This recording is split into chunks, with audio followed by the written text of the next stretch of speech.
we found in you. Love one another, yeah, love one another, that's what we'll do. Love one another with a love like no other that we found in you. Love one another, yeah, love one another, that's what we'll do. We're alive to love one another. We're alive with love like no other. We're alive, we're sisters and brothers. We're alive to love one another.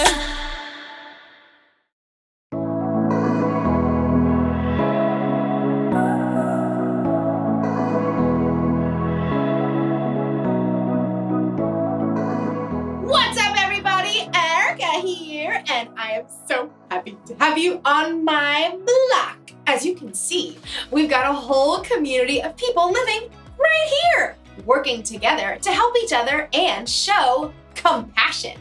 Compassion is caring enough to do something about someone else's need. Every person is made in their own unique way, and every person can use what they have to show compassion. You want to see? They can build things. Ooh, I know. They can fix things. And even make people feel safe. Everybody has a part to play. And there are clues, even when you're young, to help you know what your part is. For instance, you might like to help your parents out around the kitchen. Someday you may be a chef. Or maybe you like building things out of Legos. You might grow up to be a construction worker. Oh, these are not toys. What if you really love animals? Oh, how cute! Someday you could be a veterinarian. Oh, even cuter! If you look really close to what you're good at and the gifts you've been given, you might get a glimpse of what you'll be like when you're older. Or, like you'll see in today's story, God can use what you have right now to do something miraculous. I'm not sure what I have to give, but I hope it involves a cute puppy. I'll see you next time. The Bible. It's 66 books of history, stories, letters, and poetry that fit together to form God's one big story. The epic adventure of how He created us and loves us so much that He made a way to rescue us. As we travel through the Bible, from Genesis to Revelation, we discover people who met God and found their lives changed forever. Now, for an amazing story, inspired by the book of John, chapter 6, verses 1 through 13. Let's set the stage. Jesus had been performing amazing miracles and healing people. Great crowds gathered wherever He went. So, when Jesus needed a little time away, He crossed the Sea of Galilee with His friends. He was probably looking forward to a quiet day on the mountainside, overlooking the lake. But the crowds had followed. Oh, you've got to be kidding me. Looks like thousands. Should we send them all away? No, I'll talk to them. Even though He was tired, Jesus welcomed the people. He could see the hunger in their hearts, so He sat down on the mountainside and began to teach them. I am the bread of life. Whoever comes to me will never go hungry. Through the heat of the day, Jesus kept speaking to the people. As the sun sank lower, though, people started getting restless. See, nobody planned to stay there the whole day, and everybody was getting hungry. Well, Jesus knew how He would provide a meal, but first, He spoke to His friend Philip. Where can we buy bread for all these people to eat? Philip's eyes widened as he looked down over the mountainside. There are thousands of people here. Even buying enough bread for everyone to have one bite would take more than half a year's pay. Feeding this crowd certainly seemed like an impossible job. Jesus' friends started to check around, trying to see if anyone at all had brought along some food. Now, imagine you are there, on that very same hillside. Early this morning, you heard footsteps and excited voices just outside your home. They say Jesus is heading for the lakeshore. Now, you had never seen Jesus, but you had heard a lot about Him, so you begged your mom to let you go along, please. Please, please, please. It's not far. And she said yes, which is pretty amazing, but she wouldn't let you run out the door unprepared. Here I've wrapped up some bread and fish for you. Thanks, Mom. So you grabbed the bundle, thanks Mom, and ran out the door, joining the crowd. When you finally reached the lakeshore, the crowd was a little overwhelming. But high up on the mountainside, you could see a man surrounded by a close-knit group of followers. Sometimes it's good to be little, so you make your way little by little uphill through the crowd. Excuse me? After a while, you were so close. You could hear Jesus. Anyone who hears my word and believes him who has sent me has eternal life. You slid under someone's elbow and found a place to sit on a little rock just a few yards away from Jesus. And all day, you listened. You weren't bored even a bit, because somehow everything Jesus said, it seemed like he was saying it just to you. In fact, you even forgot to eat your lunch. Oops. Guess I am kind of hungry. Now you can see other people are getting hungry too. And Jesus has taken a short break to talk with his friends, and then you're sad because Jesus is probably planning to send everybody away to get their own food. But then, a few of his friends start walking through the crowd. Does anyone have any food?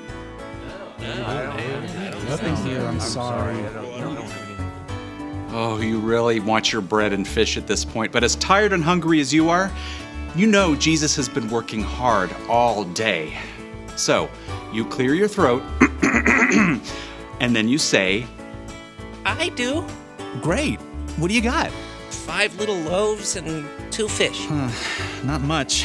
I know, but Jesus can have it. Well, thank you. Come along.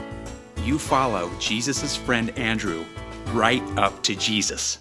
Here's a boy with 5 small loaves of barley bread and 2 small fish. It won't go far in such a large crowd. Jesus turns and looks right at you. He can see you're hungry and that you've chosen to give up your lunch anyway. And then he smiles. It's the best thank you you've ever gotten. He reaches out his hands and you give him your food. Then Jesus turns back to his friends. Have the people sit down. Jesus' friends exchanged surprised glances, but then they started gesturing to the crowd. All right, everyone sit down. Plenty of room. Like a slowly rolling wave from front to back, you see all the people sit down. Then, right beside you, Jesus takes your 5 small loaves of bread and 2 small fish, and he lifts them up to heaven. Father, thank you for this food you've given us. Then, Jesus takes the loaves and breaks them. He begins handing them out to his friends and to the people in the first rows on the ground. He does the same with the fish. You even get some of your own bread and fish back. Yum. You look around and you can see Jesus' friends still handing out pieces of fish and bread to the crowd. But this is way more than what I gave to Jesus. Soon, it seems like the entire crowd is eating dinner. Your own stomach is already full, and you still have bread and fish left over. As the people around you begin to finish their meals, Jesus calls his friends again. Gather the leftover pieces. Don't waste anything. You watch in amazement as Jesus' friends go through the crowd with large baskets. And sure enough, lots of people have extra bread and fish to drop inside. When the men finally return to Jesus, they've collected 12 full baskets of leftover fish and bread. That's impossible. But you know it happened because you saw it and because you've met Jesus. Nearby, a man exclaims, This must be the prophet who's supposed to come into the world. Now, you aren't sure exactly what that means, but you are sure that Jesus deeply cares for every single person on this hillside. And you're sure that he can take your small lunch to meet every single person's need.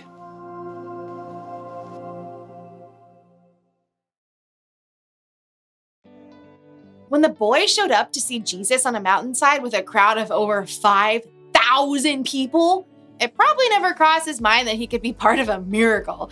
All he had to offer was 5 loaves of bread and 2 fish, and God used it to feed everyone. You never know what God's going to do when you use what you have to help others. So, what do you have? Do you like to entertain people? And are you good with animals? Do you like to make things grow? Do you enjoy serving others? Everybody has something they can use to help others. Could be all you need are these, your hands. Your hands can help lift things, clean things, and repair things. Something else you have is this, your brain. You can use your brain to help solve problems or to help create something incredible. And what about these? Your ears.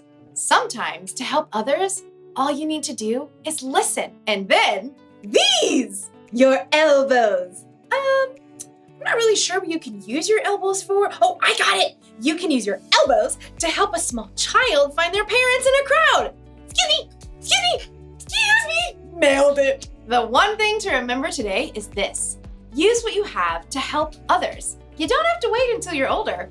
God can use even the smallest things to make a big difference. I just thought of another use for your elbows. The chicken dance. Your turn.